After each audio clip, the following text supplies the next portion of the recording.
and welcome to Heart and Hand, the Rangers podcast. My name is David Edgar, and as always, I am your host. And this week, I'm your sole contributor.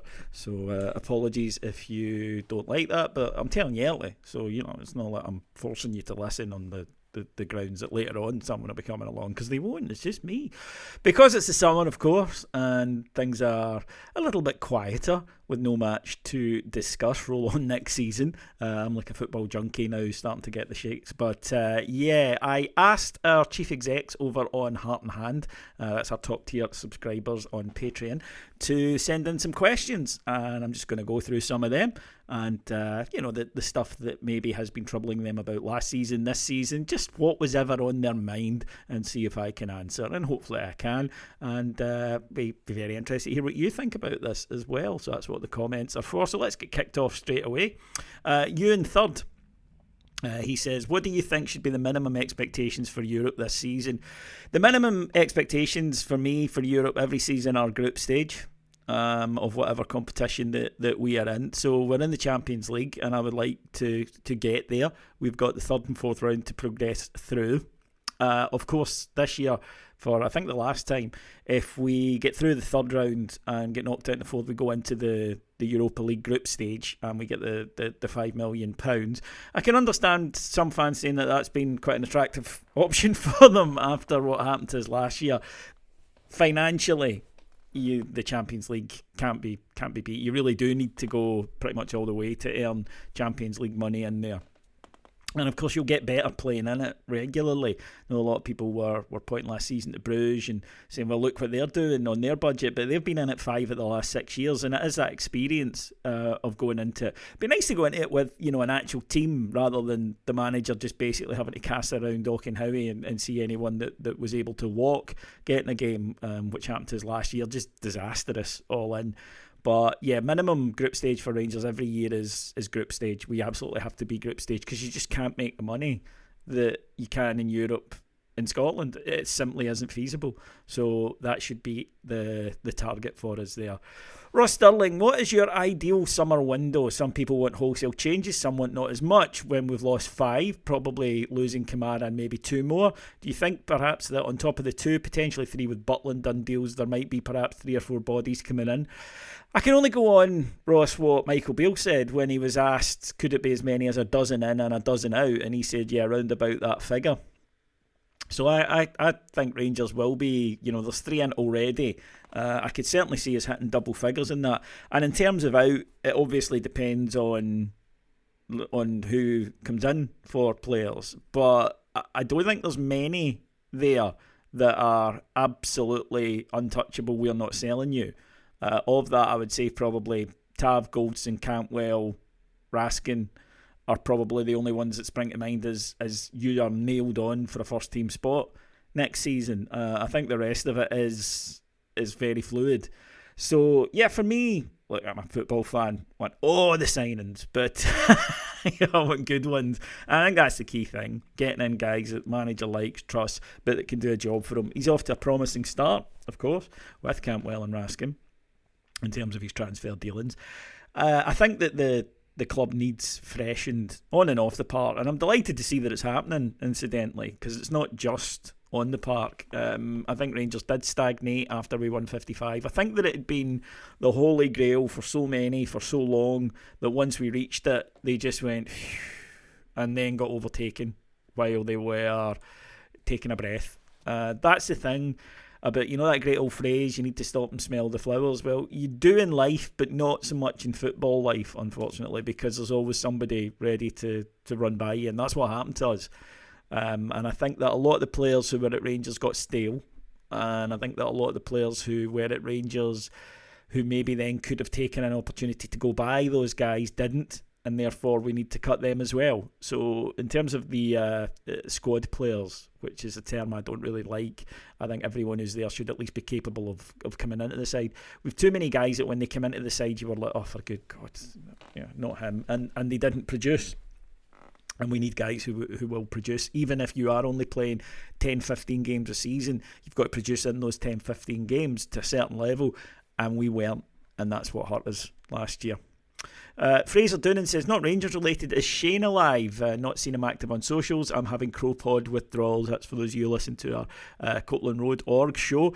Shane, who of course is the daddy of that show, yeah, he's okay. He's just taking a bit of time to himself at the moment, but yeah, hopefully one day we'll get him back soon. Fraser. Richard McCluckey, do you know if players listen to the pods? If so, without naming names, what some of the best, worst comments you've had from the players or coaching staff, current or past? Some of them do, some of them don't. That's always been the case. There are guys who are, right into all the coverage, that read all the papers, that want to know everything about how people rate them, and there's others that genuinely never ever read any of it, which is probably healthier, I would say.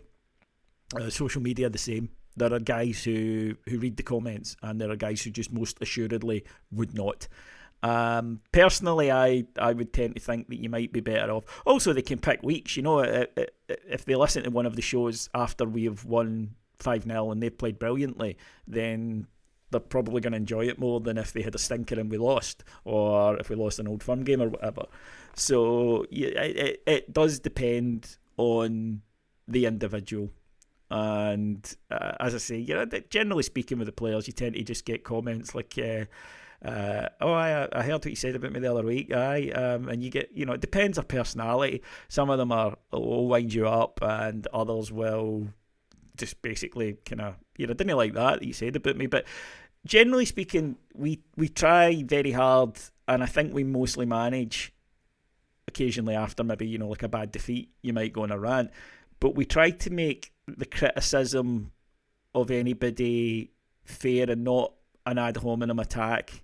Like, I don't think I would be comfortable if we were coming on after a show and just throwing out insults against somebody. If they didn't play well, say they didn't play well and explain why, and explain what you wanted from them and what they didn't do you felt. Don't just come out and say, well, he's a fat waste of space, and that kind of thing is when you start getting into the, what I call the Arsenal fan TV come laugh at our pain style of coverage. Who's the wee guy at Man United? Goldbridge, I think his name is, where you only ever see him because fans of other clubs are sharing it. And you can be very successful with that. You can make a lot of money doing that. But we'll never do that. We will never be a show that, or a site that's come and laugh at us. Non-Rangers fans come and have a go at us, come and laugh at our pain. We will never do that. As I say, it's easy and it's lucrative, and I'm sure somebody one day might, but it's not going to be for us. Alan Ramsey, what should Rangers as a club do to prevent Cantwell or any other good players we have from being demonised in the media to the extent the myth created starts to affect refereeing decisions on the pitch? In general, how do we get a foothold back in the MSN, or do we even want one? Look, it's been 25 years now of the MSN being particularly controlled by one club, and Rangers have tried everything. They've tried being nice to them, they've tried being nasty to them, they've tried shutting them out. It doesn't change the coverage, because if people fundamentally don't like you, they're not going to like you no matter what you do. If people support a different team, then fundamentally they're not going to be on your side. I think the MSM is a bit of a dying industry. I don't think there's much doubt about that, but you still have obviously things like television, which isn't, and that I think is the thing that affects your decisions more. I think you just have to be upfront, and if you see this sort of thing, you've got to get out there and clamp it early. I think the manager, the leaders at the club come out and be very supportive and basically call it out and say, look, we are aware of this, what's happening, and it is a campaign, and we know referees won't be. You turn it back on them. If the pressure's only coming from one side, then they'll buckle to that pressure. I think Scottish officials in general kind of go whichever way the wind is blowing, and if one side's blowing harder than the other, then that'll happen. But as I say, in terms of getting a foothold back in the MSN, I think it's changed now slightly as well, even from maybe 10 years ago, where these days coverage in the MSN is about shock value and clicks, and therefore they are going to write pieces that are designed to get a reaction from people. And I think that sometimes we can be our own worst enemies for that sort of thing, because someone will write a really negative piece about Rangers or whatever, and we share it all over the place. People will retweet it and click it to read it. A click from someone who agrees 100% with the piece or hates it is still a click. and they still make money from it. So we need to box a bit cleverer. You need to deny them the oxygen, and while we as a support still do that, it's not going to change. And in fact, it's going to get worse. That these days you don't really get journalism in Scotland. You get content harvesting where it's just churn out story after story after story, get clicks, get clicks, get clicks. It's kind of sad, but that's what it's come to. Ian Henderson, do you think or know any inside story as to why the players went from being Europa finalists under Gio to the dismal performances in the first half of the season? Same manager, same players, very different team. I think we've all got theories. You can only go on what you watched. And I think that one of the things the players said a lot kind of privately was that they did like Gio, and they did think that he was tactically in Europe absolutely brilliant. Thought he was brilliant at one-off games. But that domestically they felt that they didn't have enough in terms of things like, directness and really pushing to get victories, and that's why there was a lot of draws, a lot of silly performances. And footballers, when things aren't going well, and this is not just Rangers, they will look for an excuse. If you don't believe me, it was Sir Alex Ferguson who said that, and I think he knows a bit about football. And after a wee while, if they're not playing well, thanks to Gareth, the manager, in it. And I think the fact you saw the instant upturn in results, and again, that's not just at Rangers. When the new manager comes in, players sort of give up on a manager and think, right, well, he's no got it. We'll wait for the next guy. And it's the truest cliche I can imagine when you talk about that kind of level, which is that the players can wait it out. They are not going to be sacked. The manager is going to be sacked, and they can wait for the next guy coming in. Certainly, I think the pre-season wasn't good, and I think the players felt they weren't fit enough, and I think they'd been used to something before. I also think there was a fair bit of pining for what had been there before. I think that happens when a popular, or at least a successful manager leaves a club, that players kind of go, right, new guy coming in. I'm sure you've had it in your work as well, where you've had a boss who you really liked and respect, and they leave, and someone comes in, and even though the guy hasn't done anything wrong, you're just like, really? It's not how we did it before. And I think that, we did things a different way was an attitude that went right across Rangers and held us back a little bit, and hopefully that we're coming through it now. William Allison says, when do you think we'll hear from John Bennett? Do you think in hindsight he regrets some of the comments made in his interview early last season, for example, saying this was the best Rangers team we had seen since he'd been there? And do you think he will address that? If he still believes that comment, I'd be very concerned. Well, William, if he believes that comment, what's happening at Rangers right now, I don't think tallies up with it. Given the fact that squad is being ripped apart, players all leaving and new ones coming in. So actions to me always speak louder than words. I think we can have a tendency sometimes to take literally what people in football say that we shouldn't. We need to remember that it's called PR for a reason, and it's a business. And of course they're going to try and present, especially when you need those players to go and do your turn, you're going to say things that you might not honestly believe in your heart of hearts, but you are going to come out and say it to try and chivvy a response from them. And Michael Beale's done it a lot this season, maybe too much at times, but you can't come out and say, they're useless when you need them for another 20 games. You can't come out and say, we'll be changing everybody come the summer. Let me tell you that right now, because they're just down tools. And I think John Bennett was trying to spark a reaction. He was trying to say that, look, these guys are good players. We really believe in them. We're just off a European final. You could legitimately point to that. You can't now. The evidence for it isn't there. So I doubt very much he thinks that, and as I say, his actions certainly don't indicate it. In terms of hearing from him, I thought we might have by now. I think we certainly will soon. I think that one of the things you'll note about Rangers over the next year, I think you can already see it with Bisgrove, is that the guys who are now in those positions are better communicators, more willing communicators than the guys who were there before. Douglas Parks didn't do interviews, full stop. Just didn't like them, so didn't do them. And that's never going to change. And Stuart Robertson's natural, I think, inclination is always to let's just keep our heads down. Let's not go and add fuel to any particular fire or whatever. And I think that became ingrained. And I do think that after Sydney, that a few of them got their fingers burned and then just decided, right, well, I'm not going near the fire anymore. Problem is, the fire's still raging, and you've got to, you can't ignore it. And I think that both Bennett and Bisgrove are much more comfortable in terms of communicators, but also for the right reasons. They get that you need to do it because there's going to be a chatter. It's Rangers Football Club.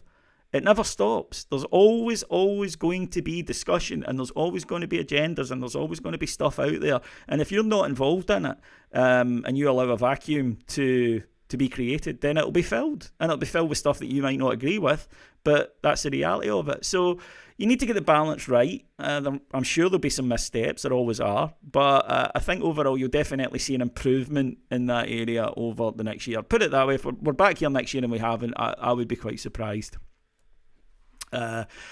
Christopher Patterson, how do we balance giving new players time to settle with the fact, given the standard elsewhere in the league, any drop points are difficult to recover? That is a difficult one, Chris. I actually think we've been a bit too forgiving of it, and I'm bad for this, so I'm going to hold my hands up to this. I think that some players take a wee while to settle in. I think that's absolutely fair, but not all of them. And I think that we've been too willing in the past to go, oh, well, we've signed 6 players, so we can't expect much of the 6 of them for a while. Yeah, we can, right? Not all of them, but some of them should hit the ground running. And I, again, go back, Raskin and Cantwell, they hit the ground running. Good players should do it. Now, different types of personality. There'll be guys who come to Rangers and get overwhelmed. And that happens, and do take a while to settle in and understand what they want, and that's fair. But there should be a mix, and our problem was it wasn't a mix. It was far too many were coming and taking months and months. So I wonder if we were a wee bit too forgiving of that culture, and a wee bit, it's kind of chicken and egg. If you think that if you start off with the opinion of, oh, we're not going to see anything for these guys for 6 months or so, don't be surprised that it takes them 6 months or so, because you're saying to them, don't worry about it. I think we need to say to guys, look, day one, man, in there and go for it. And if you're not, cool, we'll address that. But the expectation is that you will. So no, you're absolutely correct there. And I think that it's about pushing people. And again, I keep coming back to this word. Maybe we got a bit too comfy at the club in general. Nice place to be. Pep Guardiola earlier this season at Manchester City saying that about his players. They're too comfy. They're enjoying it too much. They're not hungry. He had a real go at them. And of course, from there, it prompted this amazing second half of the season that they've had. But yeah, I think we do need to be very careful on that. Stephen Johnson, from some fleeting appearances under Gerrard, despite looking like he has the ability, it's now been 3 managers that have given Lowry very limited game time. Even towards the end of the season, he's hardly featured. I know he had the sad passing of his mother and a few injuries, but he does seem to be again a bit out of the picture. Is the attitude right, and do we think it'll be a loan or fringes of the first team again next season? I think it's getting to the stage now with Alex Lowry and a few others that you either need to be playing or you need to be going. And I don't mean he needs to be playing every single game, but he should be getting 20 to 30 appearances. And I kind of thought he would last year, and injuries did hurt him, right? So first things first, I would give the boy a bit of a pass there, because like most players connected with Rangers last year, he certainly didn't have a trouble-free year in terms of injuries. But he does need to be pushing in and getting into the side now. In terms of youth, there's always that interesting debate about, do we give young players enough of a chance? And I think you can make a case either way. My argument always is football managers aren't going to leave somebody that they think can win them a game. It really is that simple, because it's their job at the end of the day. And they're not going to leave somebody out for somebody that they don't think is as good a player because of whatever reason, unless it's like a discipline thing and they'll have told us about that.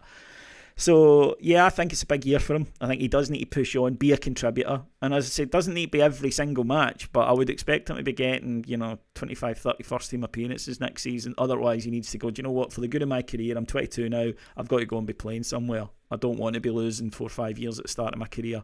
It also means when you're 26, 27, all the other guys your age have got 200 more games. They've got more experience. They know their way around the darker side of football, if you like, the dark arts, the games, all this stuff that you pick up being a pro. I don't think that you have that, and it puts you right away at a disadvantage. So yeah, big year ahead for the boy, and he's got the talent. So that's half the battle, and hopefully he does come on, because I think he could still be a big player for us. Okay, moving on to the next one. Gordon Miller, what realistically can Rangers do to address the abject failure to promote our game and attract the level of sponsorship funding that the current SFA, SPFL administration have miserably failed to do? We will fall behind the smaller, better run European nations if we fail to address this. The frustration for me is the quality of the game in this country is declining and Doncaster thinks he's doing a good job. What hope do we have here? I don't want to be particularly negative, Gordon, but we've just lamped ourselves into a TV deal to the end of the decade that's buttons, it's less in real terms than the one we've had before, and that's before you account for inflation. So there's that. I don't know. The problem with Scottish football and the people who run it, and unfortunately the clubs who vote for it, is that they are great believers in some money's better than no money, and they don't want to risk the some money to go look for more. It really is that simple. That's why they took the Sky deal, because it's guaranteed. They know who Sky are, they know they'll get the money, and therefore they want to do that rather than go out and tender and maybe take a bid from a less well established broadcaster. And really that's the key thing. You know, the SFA have just appointed their first ever commercial director in 2023. I mean, what? Really? In 2023? Rangers can complain, but until the other clubs vote with them on that sort of thing, then there's very little that they can do. And you know, you can try to build relationships, but you can't change their established viewpoints. If they are panicking about not getting any money rather than going, we could get a bit more here, then there's not a lot you can do. And there's a tendency among us as fans to view everything through a Rangers v Celtic prism, which is understandable, but I don't think it's particularly accurate. Clubs vote for what they think is best for them. Clubs do not sit down and go, right, well, I vote this way because it's pro-Rangers or that way because it's pro-Celtic. It doesn't happen. I know we believe it does, but it doesn't. Clubs go, what is the best for us? What do we need? And I think in Scotland, because it's a very hand-to-mouth existence for a lot of clubs, that there is this fear, really, of it going tits up, rather than maybe a positive mindset that says we can do better. So I don't know. That's the honest answer, and I don't want to be too despondent on it. But until you can get the other clubs who have votes to go, no, hang on, you're right, we're underselling this, as opposed to, just shut up and take what's on offer and be grateful for it, it's not going to change. So sorry, I wish I could be a wee bit more optimistic there, but I'm not. And also there are guys at the top, you mentioned one there, that have vested interests in maintaining the status quo, and they'll fight tooth and nail to do that. And Gordon also says, a cheeky second question. Do we need to pick whether we can compete in Europe or domestically? It seems we need a team for the different competitions, given a number of factors like refereeing, over-physicality, etc. This is the age-old question. Martin asked it on Dominant, the excellent series, which is running as well. If you listen to the free shows, it's running every week. Ran on Patreon last year. And he's going back to Souness. Graham Souness asked that question. You know, do I build a team for Europe? Do I build, because it's a different league, and it is a strange, quirky little league that we have in Scotland that requires a certain mindset, and we've seen it over the last 5 years, really, with Rangers teams that quite often were doing so well in Europe and not doing what you would expect to correlate into league form. And that has been an issue. You could argue that it's happened to Celtic as well. They've been excellent domestically, unfortunately for us, but a joke, really, in Europe. So it's about getting the balance right, and maybe for a year or two, we do need to focus on domestically. But then the argument comes in, of course, which is, well, hold on a minute here. You know, to do well domestically, the catch-22 is you need to be getting into European competitions and making the money. So it's something that you do need to balance. But Rangers, first and foremost, I think should always start the season with building a team that can win a title and move it on from there. I think that's got to be the priority. It certainly has to be the priority this season.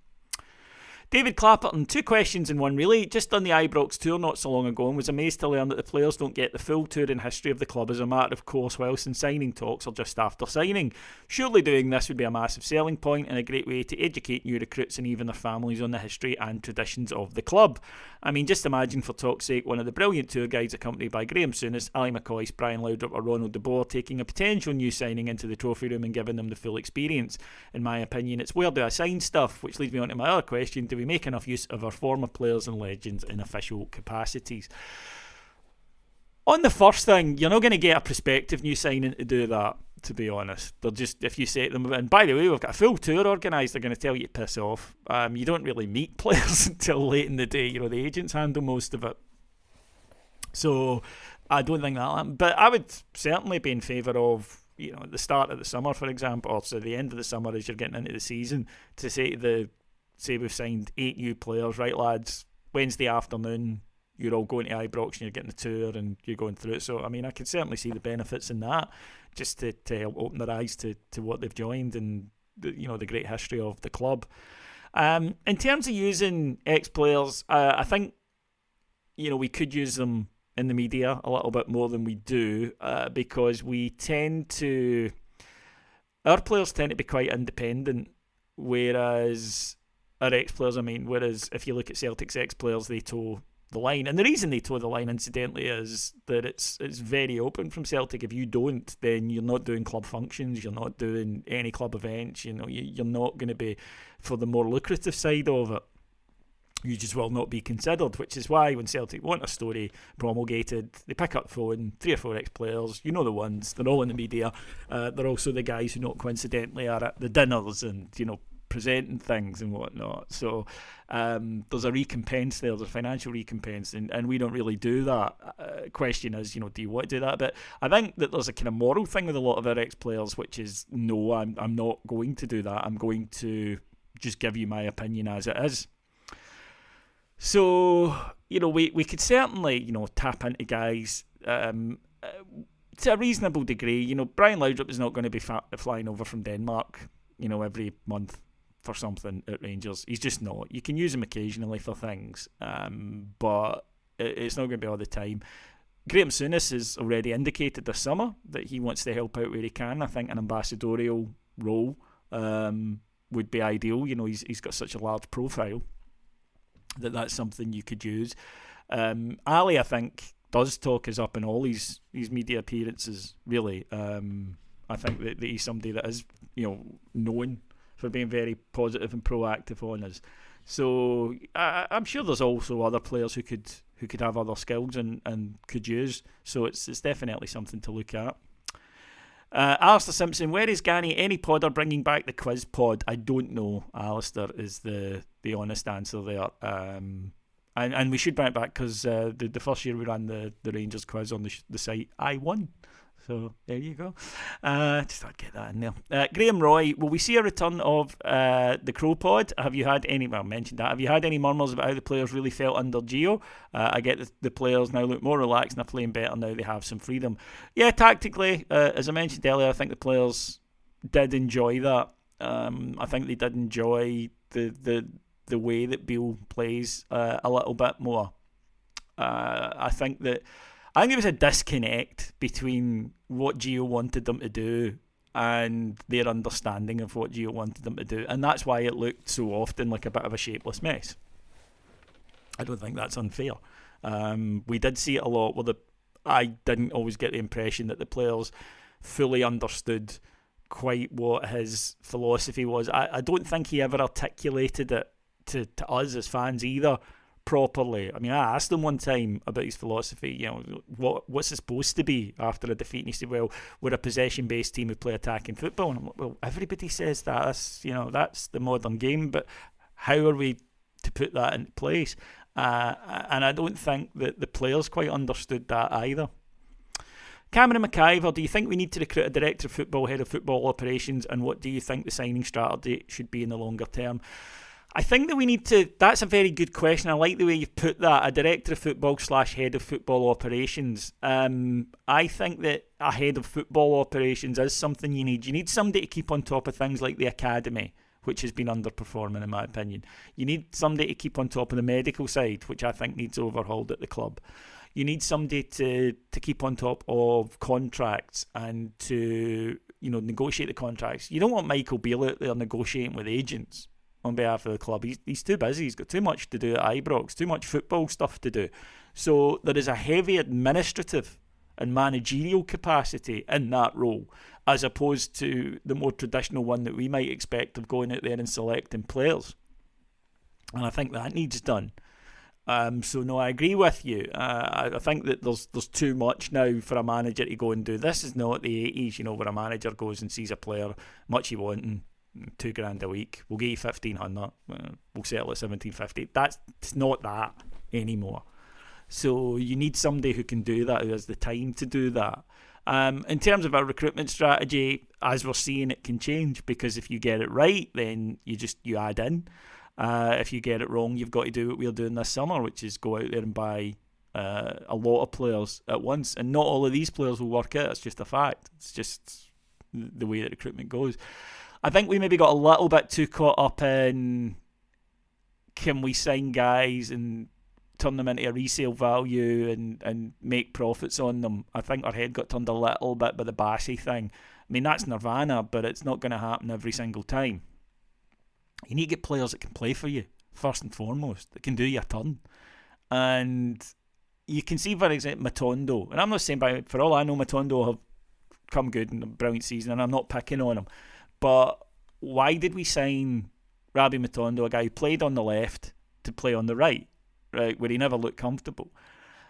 We did it because he'd gone in his career already for 11 million. He was available for 3. So you think, right, we're buying hopefully an undervalued asset. We'll get him playing again, and then we'll sell him for a lot of money. And that's a good thing to have in your mindset, but it shouldn't be the overriding feeling. You shouldn't be turning down players who were better suited to play the role for us because you felt that long term there was more potential. That to me is like picking a horse with bigger odds because you'll get more money back for it. I just think you need to get the balance a bit better than we've got it recently. Tommy, any insight into what the board's view is of Castore? Are we holding our nose to see out the contract, or do you expect us to renew with them after our agreement ends in May 2025? Board love Castore. Castore pay Rangers the amount of money that they say they're going to pay them the day that they say they're going to pay them it. They are very reliable as a partner for the club. I would be, if Nike or Adidas come in and offer us a fortune, that's a different thing entirely, but I certainly wouldn't be surprised if Rangers re-upped with Castore. No. And again, as fans who say, oh, well, I don't like this and I don't like that. It's a business. And for Rangers, it's Castore as a partner have been very little hassle, because Castore will say, right, we expect to sell this many strips, and if we do, you get this much, and it'll be payable then, and it arrives in the bank the day that they say it will. And Rangers can rely on that. So, yeah, wouldn't surprise me if Rangers re-upped with them. With a bit of free time over the summer, any chance of you and Adam bringing back the music show? Always a good listening. Would give me some different bands to check out. Yes, I think you might be onto something there, so keep your ears peeled for that one. Brian Ray, hi David, were you aware of any murmurings about the underperformance of Ross Wilson from the board before his exit? Amazingly, he strolled into an EPL job after making a total arse out of the job at our club. I've heard from a good source that his decision to shake up the medical department contributed massively to our injury crisis, demoting the best physio at the club for starters. It's a lot of people are leaving Rangers, and the statements all say they've decided to move on. And that's because he got another job, absolutely. I just find it difficult to believe that it's all coincidental that they're all suddenly looking for these new opportunities now at the same time. I just find that a bit too coincidental. I think John Bennett looked at stuff at the club. I think that because John Bennett, it wasn't just Douglas Park said, right, by the way, I'm away, and the next day John Bennett became the chairman. It had been planned for a while. And I'm sure many of you heard the rumours. I know this from speaking to you at the live shows and stuff, that a lot of you heard the rumours in October. And I think that John Bennett used that time to go round the club and go, right, okay, how's this working? How do we do this here? Could we look at other ways of doing it? And I think that the results of his findings are what we're seeing now. You had guys that would defend Wilson to the hilt. You absolutely did within the board, and you had other guys who looked at it and went, what about this? Not sure about that. And I think that there was a sense of drift at Rangers, and there were a sense of a lot of people who had been there a bit too long and were all comfy with each other, and that's how they worked. And I mean, I've been saying on here, I think from about November, that I thought Wilson should go. And there were people at the club like, how can you say that? Ross is doing a great job. And I'm like, well, how? Explain it. Tell me. Rather than just saying Ross is doing a good job. Here's why I think, and I accept I'm on the outside and I don't see everything, but here as a fan, it's why I think he's doing a bad job. And I would list medical department, academy, poor signings, etc. I was like, okay, tell me why I'm wrong. And other than just a vague, he does a lot of work that you don't see. What? Tell me what's so valuable that it trumps piss poor recruitment and a medical department that's laughable. Tell me. And they couldn't. And he's no longer there now. Now, he'll say, but I left because Forrest came calling. Sometimes timing in life works out well for everybody. Robert, if Beale loses the first Old Firm game, do you think he makes it past Christmas? You never know. It depends circumstances. If he loses the first Old Firm game and we end up 8 points clear regardless, then of course he does. So it just depends on the circumstances of it. He'll be under pressure because it's at Ibrox, so we're expecting to win it anyway. And that might just be a wee quirk of the fixture calendar that works out for us this year, the first one at our ground, because I think especially in this limited away support era that it's a huge advantage being at home. So yeah, especially if Celtic, as it looks like, will have a new manager. John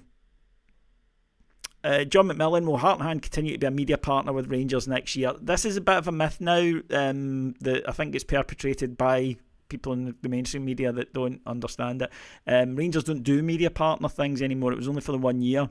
We'll continue to be a sponsor and a partner of the club. We'll continue to put money into the club. We've put something like 115 grand into Rangers over the last 5 years, and we'll continue to do that and be a sponsor and be a commercial partner of the club. But the term media partner doesn't exist anymore. In terms of will we still be attending the media and the press? Yeah, I would imagine so, unless Rangers change their mind and decide that no, we're not letting you in. But I would be surprised about that as well. I don't think that's going to happen. So yeah. Damien Stubbs, it's a close call between the two.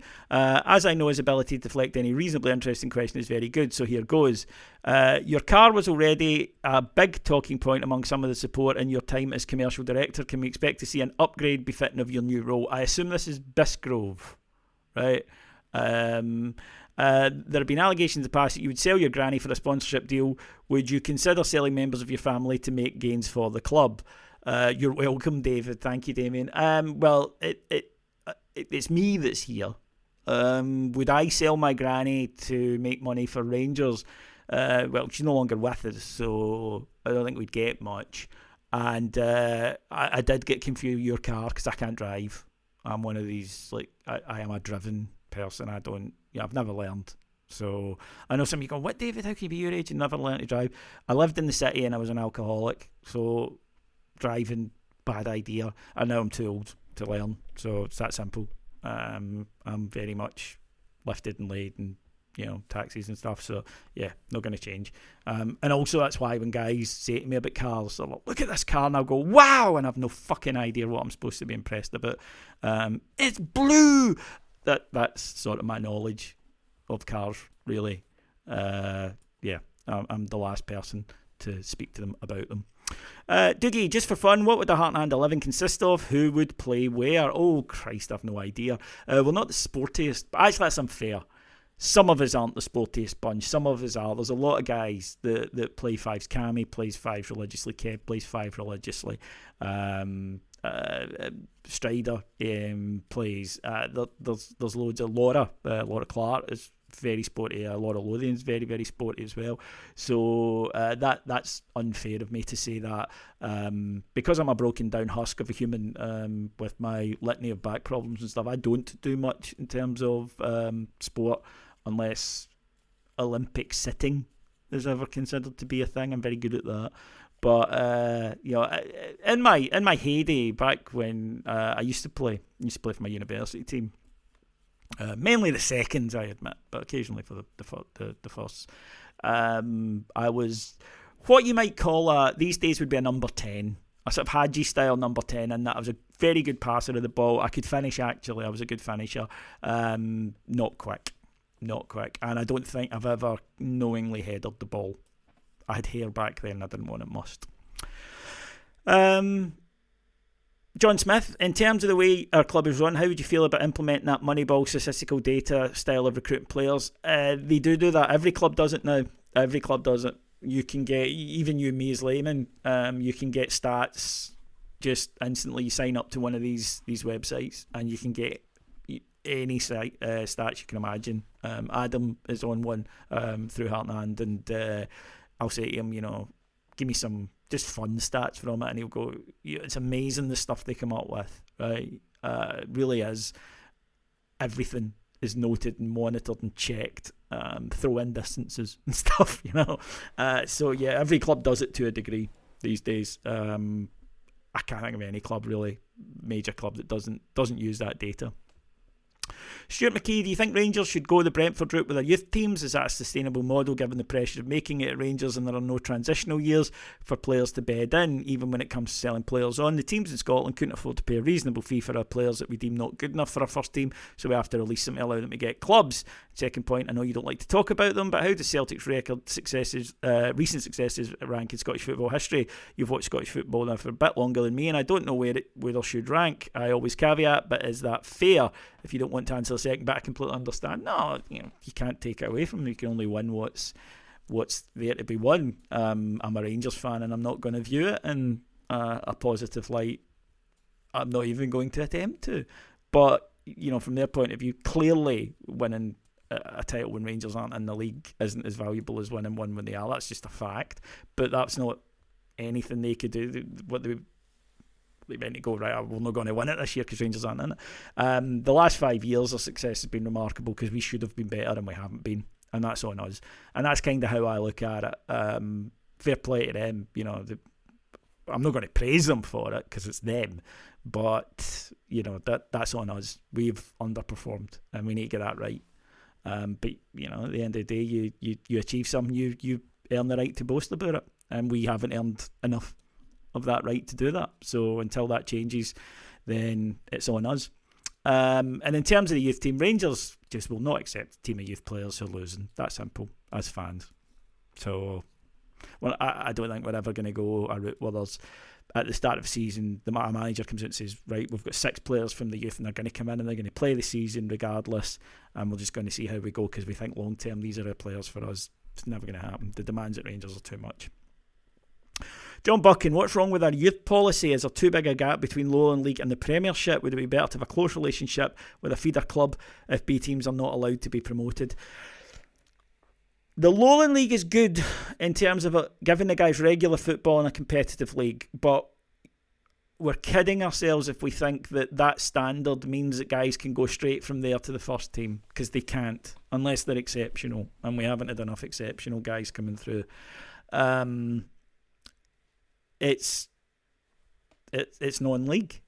Are Rangers going to be signing players from that league? No, of course not. Why not? Because the standard isn't high enough. So it's good. Personally, I would limit it that it needs to be only guys that like 18 can play in it, and then afterwards they need to either be going out on loan or pushing for the first team. And I think we need to be kind of setting deadlines with guys about 21, 22.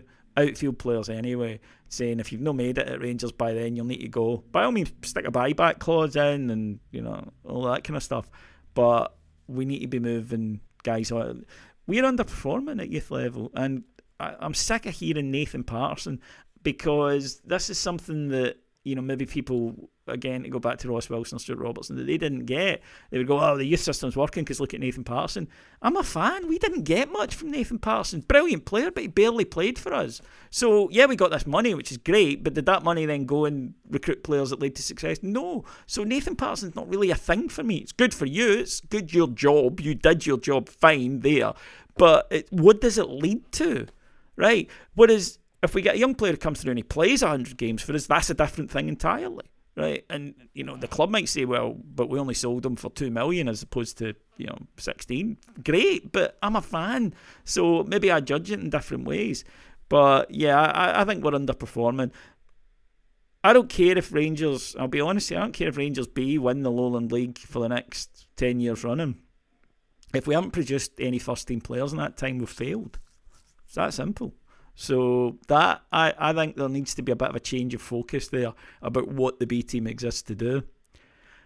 Scott Watson, Morelos leaves Rangers after 6 seasons with goal return in the league of 14, 18, 12, 12, 11 and 11. We sometimes talk about his contribution to 55 in season 2021. He scored 3 goals in the first 20 league fixtures. Numbers are not everything, but is there any way to say that this level of output can be considered acceptable for a main striker? Is it coincidental that the only season we won the league with us is when we had a genuinely consistent goal scorer, Roof, available for most of the season? No, it's not. The fact we had Roof and Hadji contributing. Rangers front line for the last few years haven't scored enough goals. End of story. Alfie, because he was asked to do a lot more than just be an out-and-out goal scorer. I do cut a bit of slack too, because, as I say, he was asked to occupy defenders and whatnot. And one of the reasons why Roof did score so many goals that season was that we had different ways of playing. And Alfie enabled that. But no, I agree. I think, we will always compare ourselves to the other side of the city, and simply because that's what's successful at the moment, and the numbers don't add up, and it's not coincidental. Rangers don't get enough goals from the wide areas, from our strikers, and that needs to be addressed this summer. James McSween, do you think going forward our youth policy should be 1 season in the Lowland of showing promise and 1 season on loan in the Championship and then up to the SPFL? Yeah, I think we do need to look at something like that. Ross McCormack, is there ever a song that you hear and you just associate it with us? Sitting in a Sunday beer garden and the Style Council shout to the top, come on, just takes me back to 5 in a row. Other one from that was Marseille Velodrome, the Hateley jump. Oh yeah, Going Gets Tough by Billy Ocean was on the Rangers video. Was it 4 in a row? And anytime I hear that, I just see the helicopter shot of Ibrox going over. So that's one that certainly sticks with me. And then just on a personal note, there are certain songs that stick with me because I associate with them. The 55 season, the first day that I was going into Ibrox for a match, I had my headphones on, I was walking up to the ground, and a song called Close Action by Big Country came on. And being a stupidly superstitious fellow, we won that day, so I would play it on the walk up to Ibrox every match that season. And of course, we won every game at Ibrox that league season. So that, whenever I hear that song, it brings back memories of that for me. Alistair, do you think realistically the club should be setting itself up for domestic dominance and therefore a likely Champions League money pot every year? Over recent season, we seem to have tried to set the team up for both and ended up being good at neither. If you look at the other side of the city, they seem to understand this and view Europe as a pure bonus. Ironically, they end up with more Europa money from CL as we do from the Europa. Yeah, it's fair. I think we had to establish ourselves back as a club, and look, some of the European nights we've had in the last 5 years have been as good and better than anything I'd ever experienced. So I wouldn't trade them.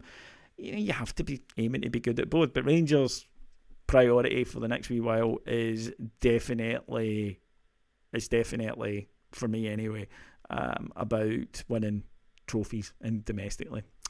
Ryan Lynch, been watching the playoffs up here down south and realising several teams have long ball specialists at throw-ins. Given the amount of attacks we have and often getting throw-ins in the opposition half, should we look for someone who fits the profile we need but can do this? Also, our goals from set pieces have been better under Beale and it could be an additional option. I think that's a philosophical thing with coaches. Some coaches don't like long throws because statistically you give the ball away more often than you don't. But you could argue the same at corner. Equally, that's why a lot of clubs like short corners rather than playing the ball directly in. So it's kind of like that. It's a philosophical thing on behalf of the coaching staff. I wish we'd be better at throw-ins. The amount of times that we get a throw-in, I sort of look away for a second, look back up, and the ball's with the opposition. It's like, for fuck's sake, So I remember laughing when I read that Liverpool have a throw-in coach. Now, I'd pay for him to do a day a week at Auchenhowie, never mind the club doing it. Rob Whiteford, against good teams, will we play 3-5-2? I ask because we played 2 attacking fullbacks who can't tackle when you don't know most of the ball hasn't worked this season. Quite often during matches in the last 6 months, Rangers have gone to a 3. It's one of the reasons why Beale likes Lundstrom, because he can drop in, and Rangers have done it in matches. So I think we will be a wee bit more tactically flexible there, yeah. Andrew Simpson, As there are plenty of questions however, here is a non-footy question. I listened to all the History Boys pods. They were amazing, by the way. I particularly loved the Watergate ones. Now, I know they were incompetent, but have you watched White House Plumbers? If so, what is your opinion of it, where Liddy and Hunt is absolutely useless and such bumbling idiot as the programme makes out? Would you ever consider doing a pod review on the White House Plumbers programme? It'd be fascinating to get your take on it. Cheers, Andy. First of all, they're playing it for laughs, so, there will be comedic, but yes, Hunt and Liddy were comedic figures, particularly Liddy, who is like something out of a Mel Brooks movie. He really was an absolute, genuine, bona fide nutter. And so they're exaggerating bits of it, but not by much. They really were that bad. So I think it is something that we'll definitely look at in the close season. Moving on then. Hi David, do you think it'll be a case of Davies out and Trusty in? Also, if we get our money back in Cholak, would you sell? Just seen the manager's comments on Roof, hip hop and moving family up here, mate. He thinks he's going to be planned for the year.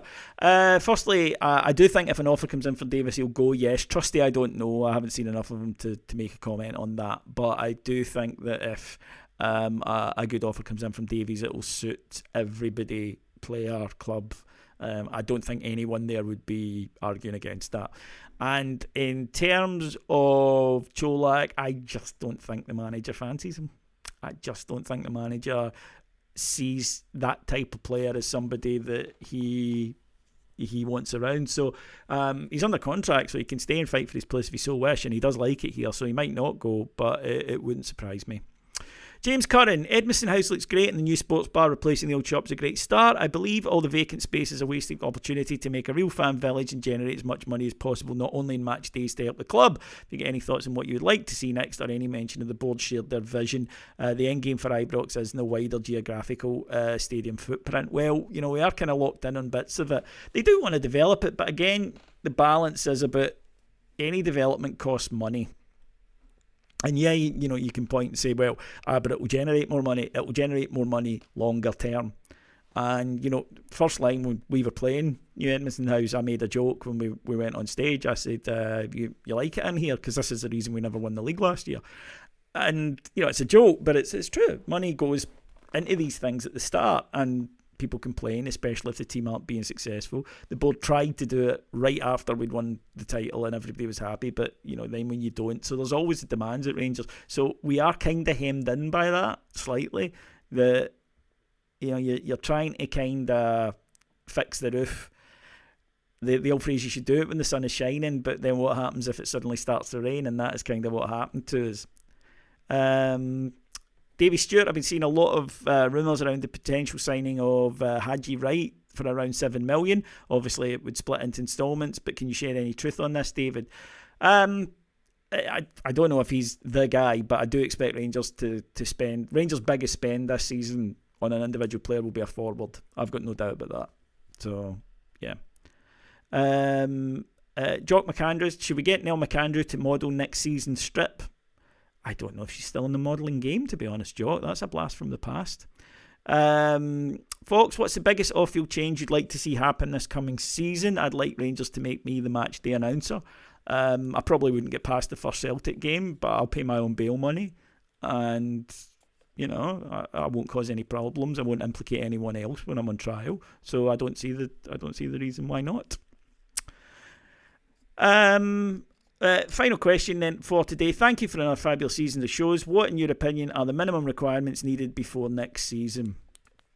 Good players. Lots of them. Who are committed and hungry and understand that we're a demanding bunch and we're never going to stop, and you can win 20 games in a row and you lose the 21st and we will be right up your arse about it, and that's just the way it is. But if you get it right, then you will be treated as a god for the rest of your life. Not a bad offer, really, is it? Anyway, thank you so much for listening to me today, folks. I'll be back throughout the summer here on Heart and Hand podcast. We will always have shows going out. Cammy and Stevie Clifford of Heart and Hand and Four Lads a Dream will be doing their season review. That'll be coming at you the next couple of weeks. And, of course, Martin is here every week with Dominant. So football might take a break in the summer, but Heart and Hand doesn't. And of course, full daily coverage, anything that's happening in terms of transfers, rumours, all of that, all addressed over on Heart and Hand, and plenty of great historical stuff as well. So go to patreon.com/Heart and Hand. It's only $1.99 per month, less than the price of a pint these days. Do you know it's a $5 for a pint? I haven't drank for 14 years, so I was shocked to see that it's like £6 for a pint these days. I'd be like Robespierre leading a revolution against brewery prices if I'd still been on the bevy. But anyway, thank you to our executive producers in London, Mike Lee and Paul Myers. Thank you to all of you, chief execs, for submitting questions. And thank you to all of you for just listening to us. We don't lose sight of the fact that otherwise it's just a middle-aged man sitting here talking to himself. And I really do appreciate any of you giving your time up to do that. So thank you. Talk to you again soon. Bye-bye, everyone.